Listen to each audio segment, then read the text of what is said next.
Hi, I'm Adrian. Welcome to my channel. And in this video, I'm gonna talk about replacing the inner tube of your bicycle tire if you run into a puncture in the middle of a ride. So let's start.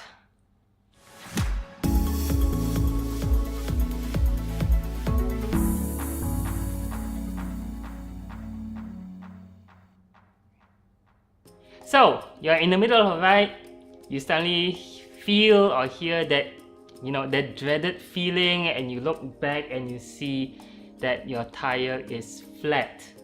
Now, if you are running an ordinary clincher wheel, then you only have one option, that is to replace the inner tube with a new one. Or you could just patch the punctured one, but doesn't matter. It's gonna be the process is gonna be roughly the same anyway. So on the other hand, if you are using tubeless tires, then you could puncture for, well, a couple of reasons. Maybe your sealant failed to work in time, or maybe you have, after it has punctured, you use one of those tire patch thingies for tubeless tires, but after that you fail to inflate the tire for whatever reason. So in that case, your last resort is to put an inner tube inside your tubeless tire. So in any of those two situations, first thing you gotta do is probably look around your tire and try to find the source of puncture. This will save you a lot of time later on. So you might find a nail or a piece of wire, or maybe a hole or a sharp piece of glass or whatever. Anyway, it's good to find where it is, and if you can remove it, then go ahead and remove it first. Next, you want to make sure that your tire is fully deflated, like so, and give it a bit of massage so that the bead of the tire is loosened from the rim, like so. Okay, so from here on you have several options. Option number one is if you have tire levers. Usually these come in a pair. So a tire lever typically has a hooked side and basically the back part to kind of hook on to the spokes of your rim. I mean the spokes of your wheel. Okay, so one thing you want to do is find somewhere near the valve. Let's say this spoke. Okay, no, not a good idea. Alright, let's take this spoke. You want to hook the thing just under the bead of the tire, but not hooking the inner tube within. Take it out and basically hook this part onto your rim. And once you do that, you can repeat the process with your second tire lever and proceed to dismount the tire. Now, this may not work on certain wheels, like my wheel for example. It just can't hook onto the spoke, so that's fine. You'll do with only one tire lever, which in this case, once you've got a good hook onto the bead, you just give it a good slide. Oh, that was a mistake. Let's do this again. Give it a good slide like this, and yeah, it's out. You can just use your hand to open up the rest. Now, interesting dilemma. What if you don't have a tire lever? Maybe it's missing, or maybe you broke it, you forgot to bring it, or for whatever reason. Don't fret, look around. If you have a multi-tool, it may come with an emergency tire lever. Now, usually these are made of metal, so you do not want to use them except in the last resort, but you can use it to pry open your tire the same way as any other tire lever. What if you don't have one of those? Well, that's the fun part.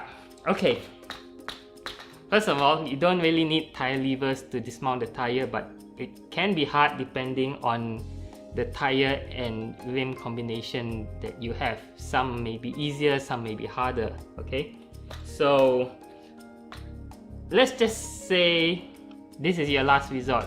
If you don't have this, you're stuck in the middle of the road somewhere, your phone has no signal, and it's either a long walk back home or fix the puncture. What do you do? First of all, you need to give yourself a lot of slack. Yeah, that's the word I was looking for. A lot of slack. You can do this by compressing the tire down. Basically press it down. Then use your knees to compress the sides and hold it down. You can do this sitting down if you are like at a bus stand or somewhere, or if you are stuck in the middle of the road, you can actually stand up and do it. But basically, you want to compress the bottom and the two sides so that you have a lot more slack on top. From here, you have to pull the tire up and over the rim. Okay. Now do it a couple of times more. You can see that you got it out.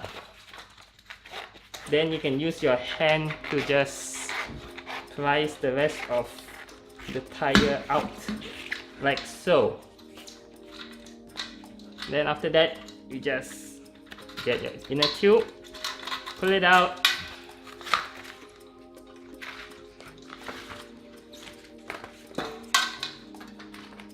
and there you go. So if you found the source of the puncture earlier, that's cool. If not, then that's where you can start looking at your tube and try to find the source of puncture. So one tip, if you have mounted your tires with the label at the valve hole, it makes it easier to find the puncture later. So because if let's say the hole is somewhere close to the valve here, then you can roughly guess where the source of the puncture will be. So if you find a puncture on the outside of the tube, then you know that something must have punctured the tire, and you can try to look for it, maybe feel for it underneath, but be careful when you do that. You might cut your hand if it's something sharp. On the other hand, if the puncture is on the inside of the tube, that means it's caused by your rim. So you may want to examine your rim tape and make sure that it's not exposing any of the spoke holes. If it is, try to adjust it. If you can't, or maybe something is really wrong with your rim tape, you could try to patch it with some kind of patch, maybe even a dollar note or something as a last resort. Right. Anyway, the idea is find the source of the puncture and get rid of it before you insert your new tube. Okay. So assuming that's all done, get a tube. Now you can start inserting your tube as is, but it can be easier if you inflate it with a slight amount of air first. Now if you're using a CO2 canister, you may not have a pump. You can still get some air in by old-fashioned method.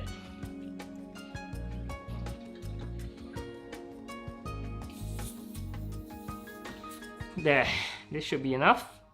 Not too much, not too little. It's just to give the tube a little bit of body so that it's easier to insert and it doesn't snag. Okay, I gotta do this again.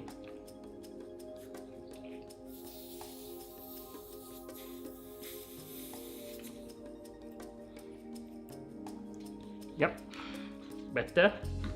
Okay, let's get it in.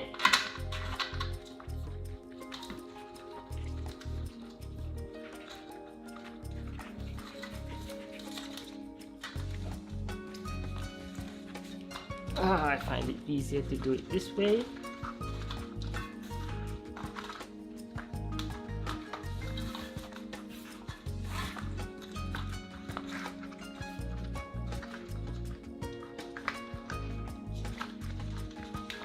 Alright, you want to make sure that the tire, or rather the tube, is completely inside before you start remounting the bead of your tire over the rim. So there are two schools of thought in this. Some people, actually most guides would say start at the opposite end of the valve and end at the valve. There are also some guides that actually ask you to end opposite. Well, pros and cons of both methods, but I prefer to end near the valve. So I'll start at the opposite side and start putting the bead in. It should start off very easy until you reach the end. Then that's where the fun starts. Now if it's too tight, use the old compression method. Press it down, use your knees and press the sides so that you have more slack on top, and then pull it in like so.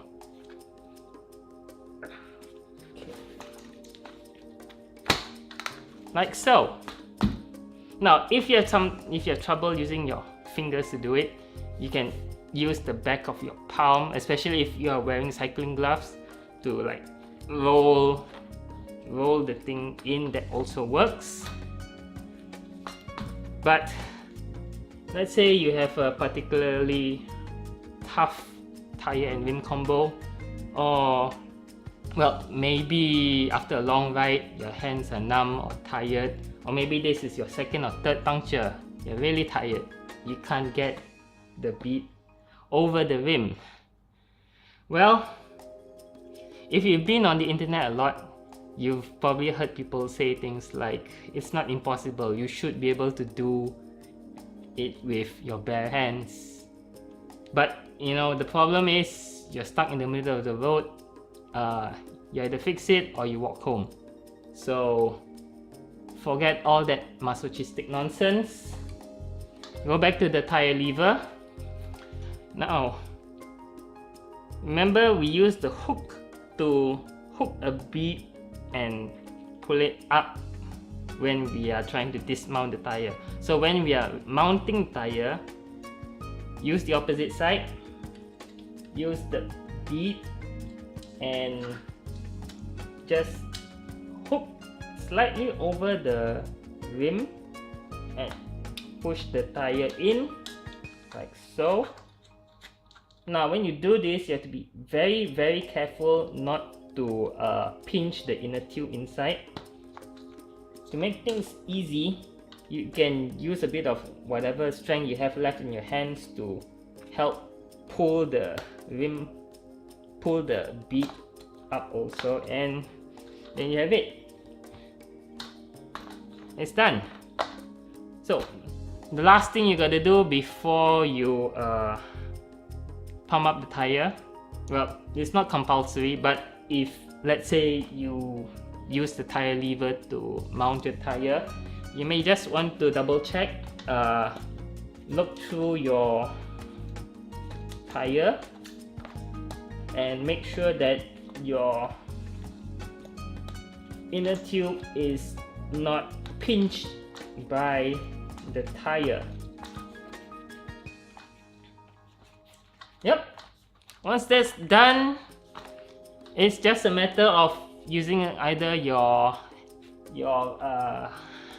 hand pump or mini pump, or if you're the CO2 type of person, then you probably have a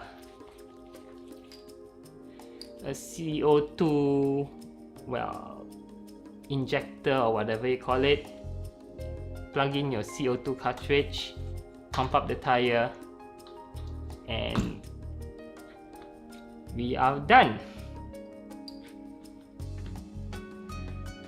So thank you for watching this. I hope you learned something new today, and please leave a like if you enjoyed the video.